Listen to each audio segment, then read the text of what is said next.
Bismillahirrahmanirrahim.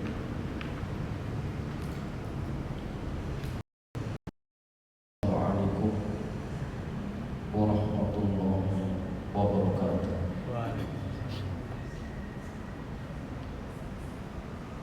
Alhamdulillah wassalatu wassalamu ala Rasulillah wa ala alihi wa sahbihi ajma'in, amma ba'd.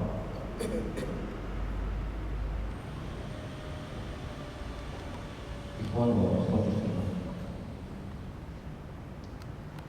alhamdulillah di kesempatan sore hari ini Allah Azza wa Jalla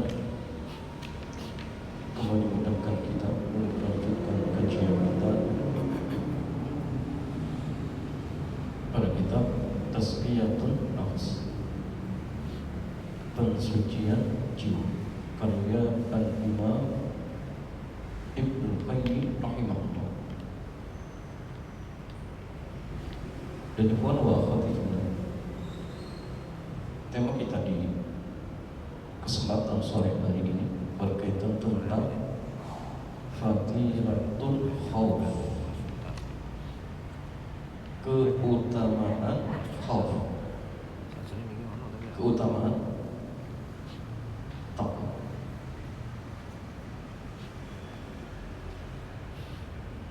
Dan Imam Ibnu Qayyim rahimahullah dia mengatakan,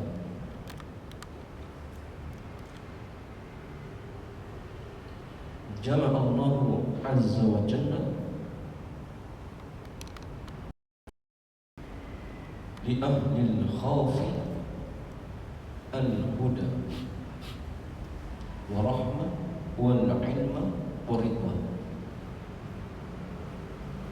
Jadi Allah azza wa jalla telah mengumpulkan untuk orang-orang yang takut, ahlul khauf, al-huda, petunjuk, wal rahmah, rahmat, wal ilma, ilmu, wal ridwan, dan keridhaan, dan keridhaan.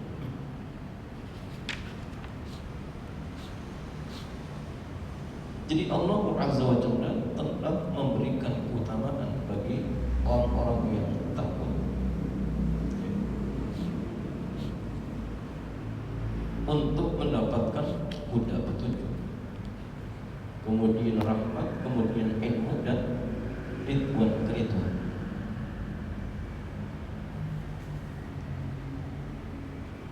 Apa dalilnya? Dalilnya firman Allah Azza wa Jalla di dalam surat Al-A'raf ayat 154. Faqala azza wa jalla hudan wa rahmatan lil ladzina hum li rabbihim yarhabun. Hudan wa rahmah, petunjuk dan rahmat bagi orang-orang yang takut kepada Rabb mereka, takut kepada Rabb mereka. Al-Imam At-Tabari ketika beliau menjelaskan ayat ini, dia mengatakan al-huda artinya bimbingan menuju jalan kebenaran. Jadi artinya orang-orang yang takut akan dibimbing oleh Allah untuk istiqomah di jalan kebenaran. Adapun ar-rahman atau rahmat, yaitu kasih sayang Allah berupa ampunan dan keberkahan.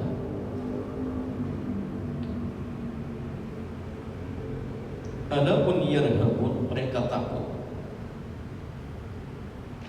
Maksudnya takut yang disertai dengan pengagungan. Jadi takut yang disertai dengan pengagungan, bukan hanya sekedar rasa takut alami. Sehingga hanya orang yang punya rasa takut kepada Allah yang bisa mengambil manfaat dari huda dan rahmat itu, dari petunjuk dan rahmat itu. Sedangkan Al-Imam Al-Qurtubi beliau mengatakan bahwasanya kata rahbah itu lebih tinggi derajatnya daripada sekedar khauf. Jadi takut itu di dalam bahasa Arab ada beberapa istilah. Ada khauf, ada khasyah, ada rahbah. Jadi kalau khauf itu artinya takut karena ancaman ataupun bahaya. Makanya takut khauf itu dia lari dari sesuatu yang tidak disukai. Adapun rahbah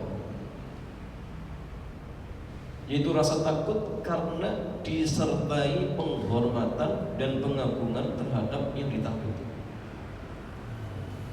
Jadi takutnya dibangun di atas dasar pengagungan dan penghormatan. Adapun khasyah, apa khasyah? Khasyah itu rasa takut yang dibangun di atas dasar ilmu. Makanya yang khasyah itu adalah para ulama. Innama yakhsyallaha min ibadihi ulama. Sesungguhnya yang khasyah kepada Allah adalah para ulama. Adalah para ulama.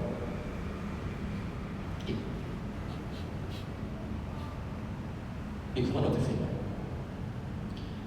Di dalam ayat ini Allah Azza wa Jalla mengungkapkan dengan jumlah ismiyah, hudaw wa rahmat, petunjuk dan rahmat bagi orang-orang hum li rabbihim yang mereka takut kepada Rabb mereka. Maka di dalam ilmu balaghah, maka susunan jumlah ismiyah, susunan jumlah ismiyah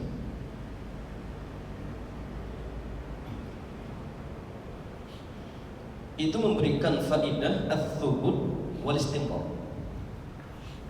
Jadi jumlah ismiyah itu menunjukkan ats-tsubut wal istimrar. Apa artinya? Kontinuitas. Makanya gini, beda kalimat, misalnya saya melihat Zaid sedang menjahit. Saya melihat Zaid sedang menjahit.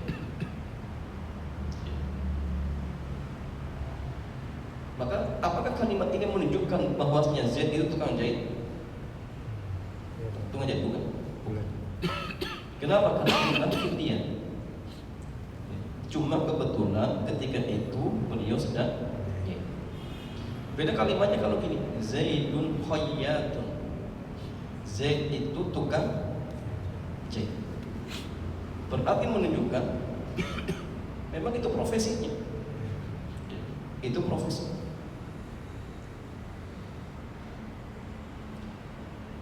Sehingga di dalam ayat ini menunjukkan bahwasannya rasa takut itu bukan sesaat, tapi memang sifat yang tetap ada di dalam diri mereka. Itu sudah menjadi bagian sifat. Makanya gini, ketika Allah Azza wa Jalla mengungkapkan pelanggarannya Adam itu dengan kalimat fi'liyah di surat apa?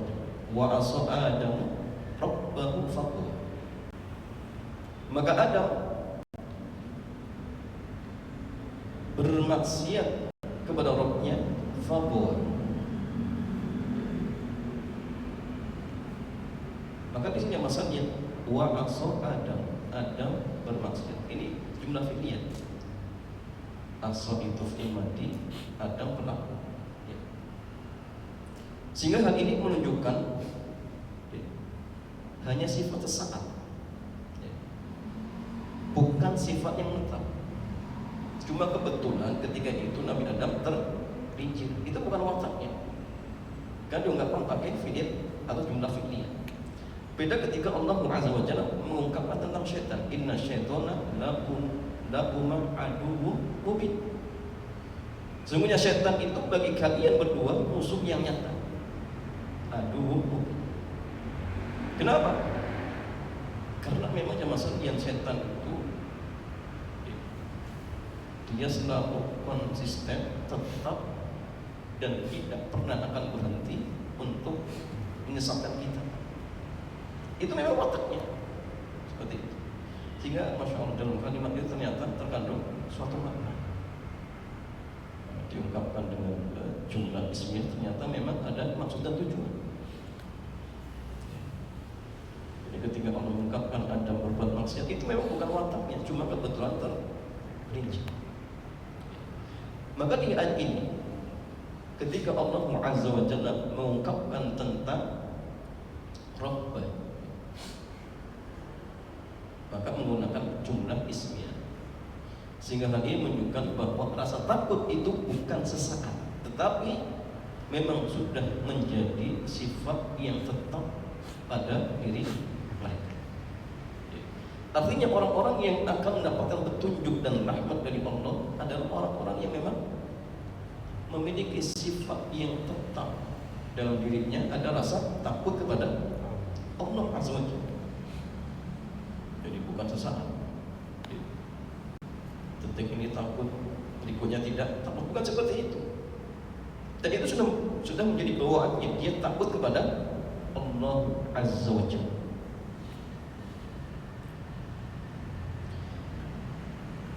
Kemudian ikhwan fillah, wa qala azza wa jalla innama yakhshallaha min ibadihi ulama.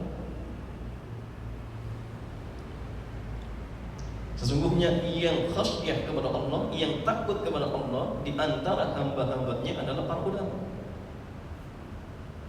Ya, sehingga ini menunjukkan bahwasanya khasyah itu rasa takut yang dibangun di atas dasar ilmu.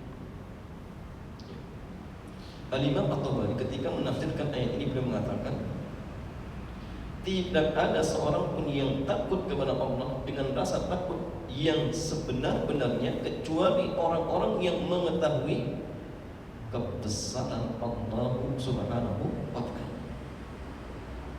Dan orang-orang yang mengetahui kebesaran Allah ya tentu para ulama, karena mereka mengkaji,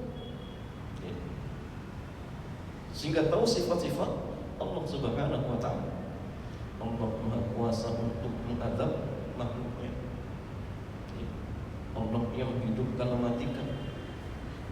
Allah yang menimpakan musibah dan lain sebagainya. Sehingga muncul khasyah, takut.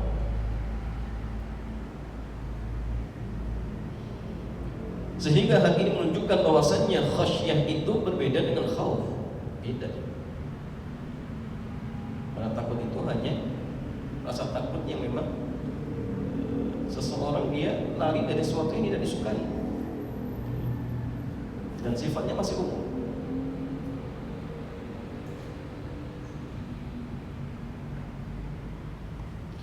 Wa qala azza wa jalla, dan Allah azza wa jalla berfirman, radhiyallahu anhu wa radu an dzalika liman khasyiya rabbah. Dan Allah azza wa jalla berfirman, radhiyallahu anhu, Allah ridho kepada mereka dan mereka juga ridho kepada Allah. Dzalika, yang demikian itu adalah bagi orang-orang yang khasyah kepadanya, takut kepadanya. Sehingga ini menunjukkan bahwasannya khauf, khasyah dan rahbah itu beda. Kalau di dalam bahasa Arab ya sama-sama takut. Tetapi jamaah sekalian, kalau kita perinci ternyata ada perbedaan. Jadi kalau khauf itu rasa takut yang sifatnya masih umum. Jadi artinya orang yang dia takut dari sesuatu yang tidak disukai. Adapun khasyah itu takut yang dibangun di atas dasar ilmu. Kalau rahbah itu takut yang memang dibangun di atas dasar penghormatan dan pengagungan. Itu rahbah. Wa qad amara Allah 'azza wa jalla bil khafi wa ja'alahu syartan fil iman. Dan sungguh Allah Azza wa Jalla telah memerintahkan untuk takut kepadanya dan menjadikannya syarat dalam iman. Allah Azza wa Jalla berfirman, wa khafuni in kuntum mu'minin. Dan takutlah kalian kepadaku jika kalian orang-orang yang beriman. Nah, sehingga ayat ini menunjukkan syarat iman yang harus takut. Dan ini juga menunjukkan bahwasanya jamaah sekalian, ilmu itu baru dikatakan bermanfaat ketika membuahkan rasa takut. Ilmunya banyak tetapi tidak tumbuh rasa takut kepada Allah Azza wa Jalla, ya percuma. Tahu ilmu tetapi dilanggar larangan-larangannya, karena tadi ya, tidak ada khasyah kepada Allah, tidak ada rasa takut kepada Allah Subhanahu wa ta'ala. Ini jadi masalah. Kan ini banyaknya orang-orang yang berani berbuat maksiat itu karena khasyahnya kurang. Coba kita pernah saya sampaikan, ketika misalnya seseorang diterkam harimau, ya, diterkam harimau, dan sudah pernah jelaskan. Kira-kira orang tersebut masih tidak memikirkan hal-hal yang tidak ada gunanya, atau masih bisa buka WA, diterkam sama harimau, atau diterkam buaya. Yang terjadi dia akan apa? Diam dan memperhatikan buaya itu, sambil mencari apa? Kesempatan kalau buayanya melirik, ya, mungkin dia akan lari. Tidak sempat untuk memikirkan hal-hal yang tidak ada kaitannya dengan kondisi dia ketika itu. Ya, apalagi sampai memikirkan WA. Ya. Karena dia memang menghadirkan dirinya takut dengan sesuatu yang ada di hadapan. Nah, kita itu masalah yang kebanyakannya tidak pernah menghadirkan hal seperti ini. Padahal Allah Azza wa Jalla sudah mengancam di ayat-ayatnya, Nabi pun sudah mengancam di hadisnya. Yang dusta, hati-hati, ancamannya neraka. Yang praktek riba, hati-hati, yang kelak akan dibangkitkan dengan perut yang menggelembung. Yang berzina, hati-hati, nanti akan diazab. Gimana sih? Jadi rohnya itu kalau tidak salah dimasukkan ke apa? Tanah. Jadi tempat seperti apa? Kendi, ya ceret. Jadi bakar sampai kiamat. Nauzubillah, dibakar. Kalau orang dia sadar bahwa azab Allah itu keras, maka buru-buru berani apa? Mendekati kemaksiatan. Tapi yang terjadi memang rasa seperti ini tidak pernah hadir pada diri kita, sehingga maksiat jalan terus yang santai. Padahal maksudnya ancaman Allah itu hak, bukan main-main. Walaupun memang ancaman itu tidak harus dipenuhi, karena memang rahmat Allah itu luas. Tetapi bagi orang-orang yang dalam hati yang mereka meremehkan, kemudian tidak mau bertobat kepada Allah, ya hati-hati jangan. Hati-hati. Artinya kalau dirinya tidak mau diadab, ia segera kembali kepada Allah Subhanahu wa ta'ala. Ya, kemudian akhwati fillah,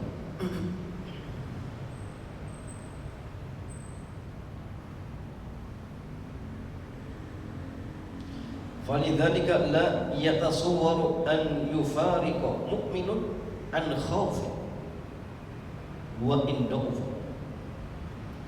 Oleh karena itulah tidaklah terbayangkan seorang mukmin bisa lepas dari rasa takut,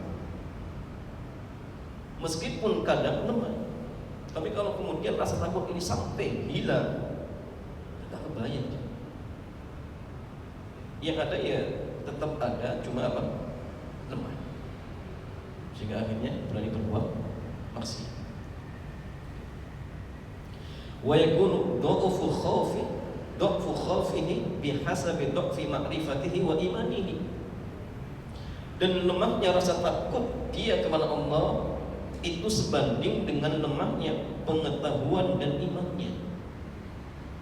Artinya maksudnya semakin ma'rifatullah, semakin tahu Allah Azza wa Jalla, maka akan semakin besar rasa takut. Ya tadi, Allah Azza wa Jalla yang amat keras adabnya. Allah Azza wa Jalla yang bisa mencabut rizki dalam waktu yang singkat. Dan Allah Azza wa Jalla bisa mematikan hamba dan lain sebagainya. Jika semakin dia kenal dengan Allah, maka ketika itu rasa takutnya akan semakin besar. Ya, makanya ini juga faedah kalau kita ingin dalam arti yang selalu muncul khasyah, rasa takut kepada Allah, berarti pelajari apa? Pelajari al-asma'ul husna, sifat-sifat pelajari. Al-asma' wa sifatih, itu pentingnya. Tapi diamalkan, jangan kemudian cuma dihafal tapi tidak dipraktekkan, yang percuma. Makanya ketika Nabi mengatakan inna lillahi tis'atan wa tis'ina isma, jadi Allah itu memiliki 99 nama, 100 kurang 1. Man ahsaha dakhala jannah. Barang siapa yang mengihsahnya maka dijamin surga. Jadi kata ihsa itu maksudnya apa? Dihafal, kemudian dipahami artinya, diamalkan konsekuensinya, kemudian menggunakan nama dan sifat-sifat itu untuk bertawasul ketika berdoa. Baru dia mendapatkan jaminan surga seperti itu. Artinya diamalkan, bukan hanya sekedar dihafal saja.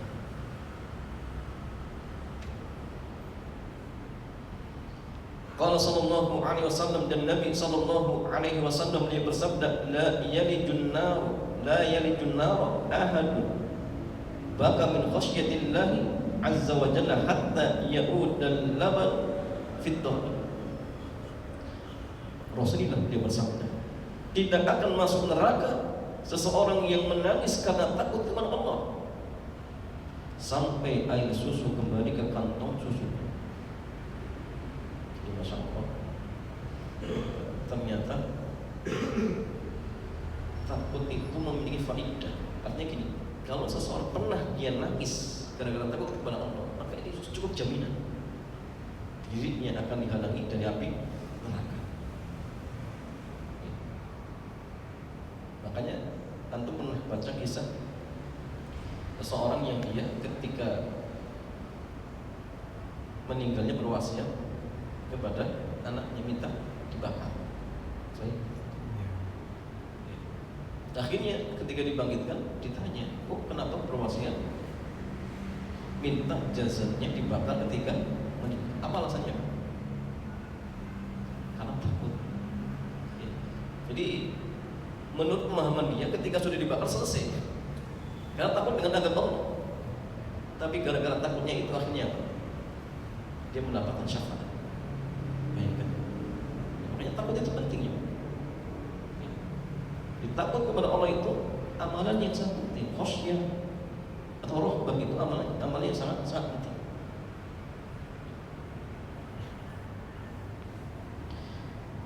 Jadi kuat fikir.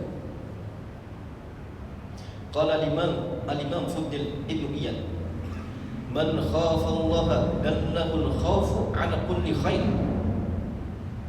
Barang siapa yang takut kepada Allah Azza wa Jalla, maka rasa takut itu akan menunjukkan kepada setiap kebaikan. Jadi rasa takut itu akan mendorong seorang hamba untuk melakukan berbagai macam kebaikan.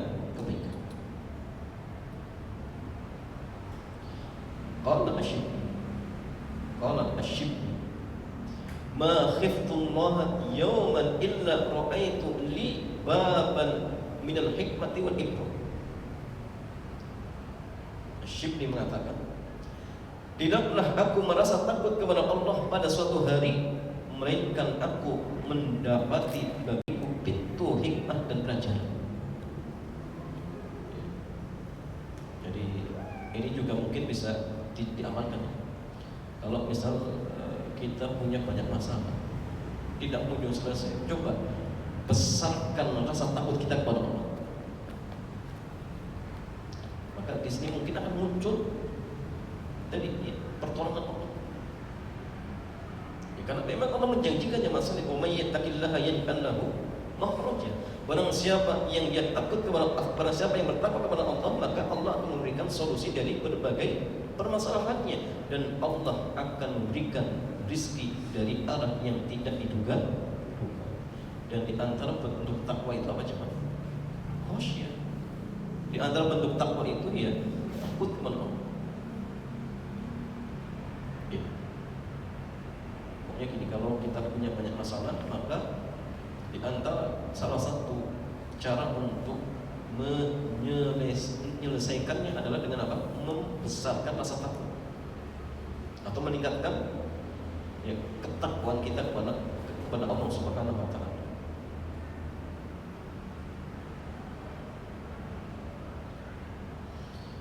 Wa qala Yahya ibnu Mu'ad, ma min mu'minin ya'malu sayyi'atan illa wa yunhiquha bi hasanatin khauful 'iqab wa raja'ul 'afwi.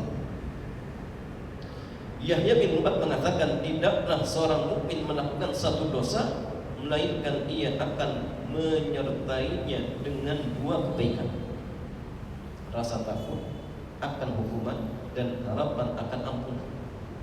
Ya. Karena memang masalahnya kebaikan itu di antara fungsinya adalah untuk menghapuskan keburukan itu. Sehingga di dalam sebuah hadis itu Nabi mengatakan apa?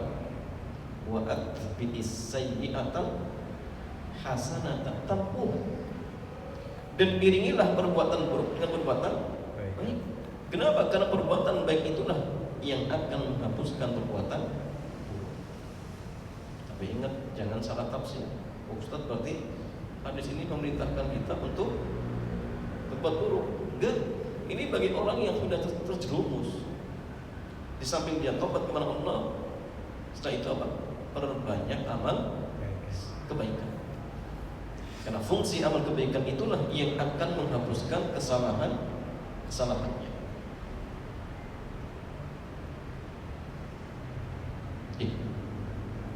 Makanya tobat itu bisa menghapuskan dosa. Karena tobat itu kebaikan. Sehingga kebaikan itu akan menghapuskan kesalahan. Sehingga ikhwan wa akhwati fillah, faedah dari pembahasan ini yang pertama, al-khawfu minallahi sifatun lil mu'minina haqqan. Takut kepada Allah adalah sifat hakiki seorang mukmin. Yang kedua, al-khawfu sababun lil huda war rahmah wal ilmi war ridwan. Rasa takut kepada Allah menjadi sebab turunnya hidayah, rahmat, ilmu dan keriduan Allah Subhanahu wa taala. Faedah yang ketiga, al-khawfu thamaratul ma'rifati wal ilm. Rasa takut lahir dari ilmu dan makrifat. Sehingga semakin dalam pengetahuan seorang hamba, maka semakin besar pula rasa takutnya. Makanya tadi pelajari tauhid. Karena orang yang semakin sempurna tauhidnya, maka akan semakin sempurna apa coba? Ketakutan. Kemudian faedah yang keempat, al khaufu sartun fi sihhatil iman. Rasa takut kepada Allah merupakan syarat kesempurnaan iman. Sehingga tanpa rasa takut iman tidak sempurna.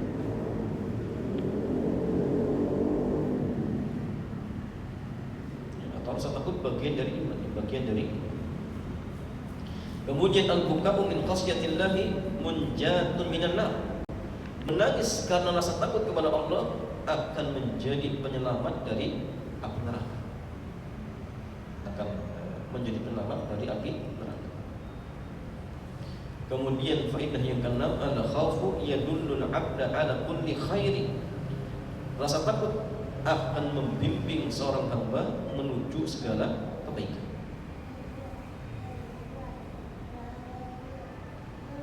Kemudian faedah yang ketujuh, al-khaufu babun lil hikmati wal ibrah. Rasa takut akan membuka pintu hikmah dan pelajaran bagi hati seorang hamba.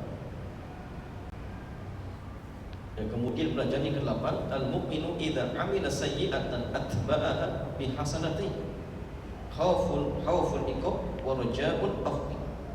Seorang mukmin jika melakukan dosa, ia akan menutupinya dengan dua kebaikan, rasa takut akan hukuman dan berharap ampunan Allah. Ini mukmin. Makanya kita masalahnya, kalau misalkan ada seseorang berbuat maksiat kok hatinya masih gundah gulana, berarti ini tanda gimana? Tapi kalau misalkan ada seseorang berbuat maksiat kok biasa, tidak ada rasa takut sama sekali, banyak musibahnya. Jangan-jangan apa?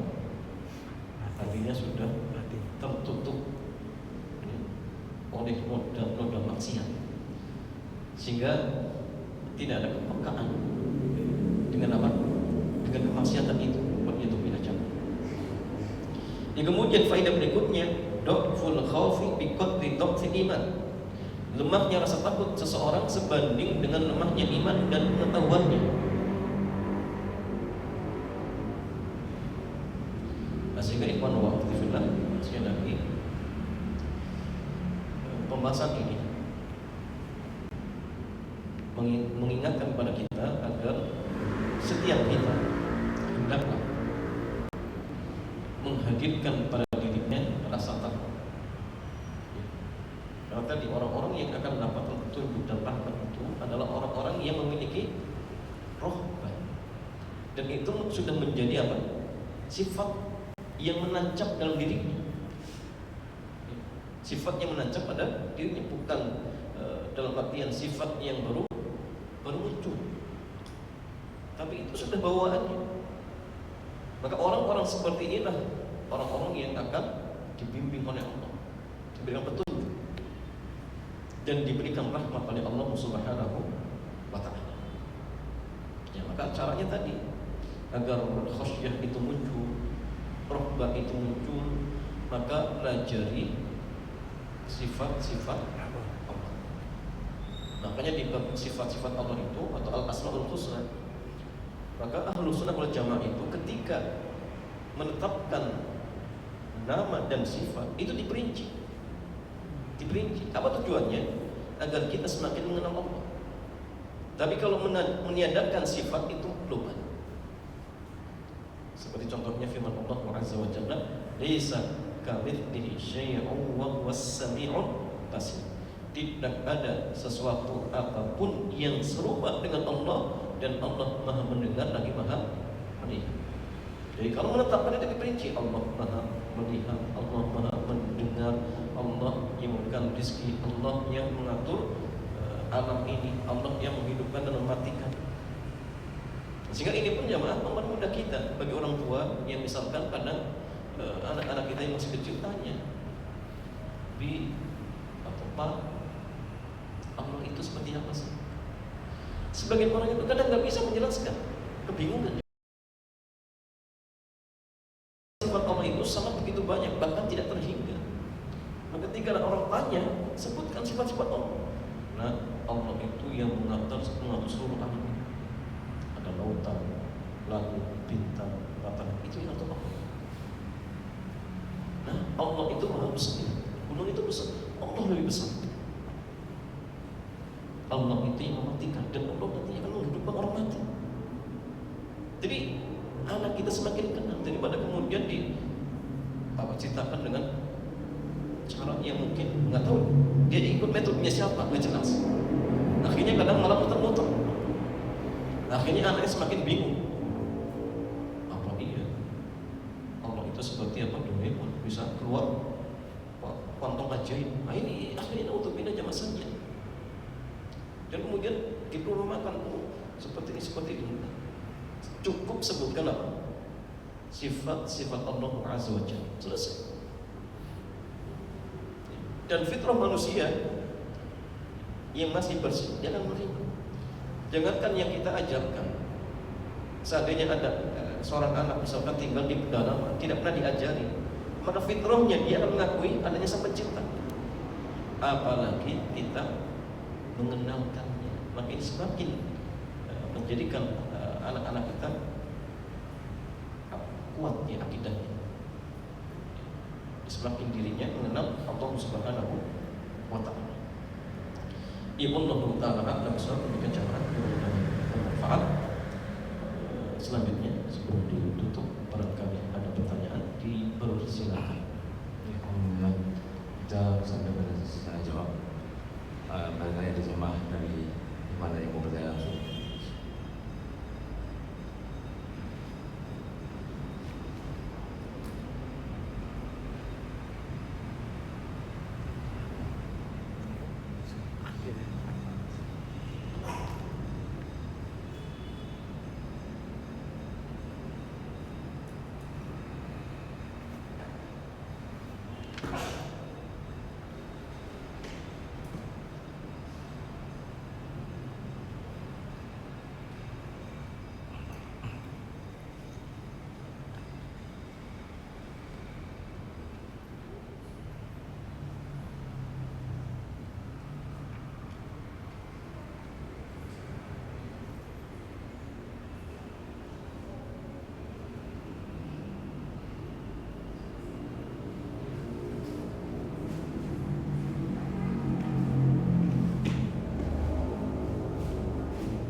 Demikian ya maksudnya karena tidak ada pertanyaan kita cukupkan.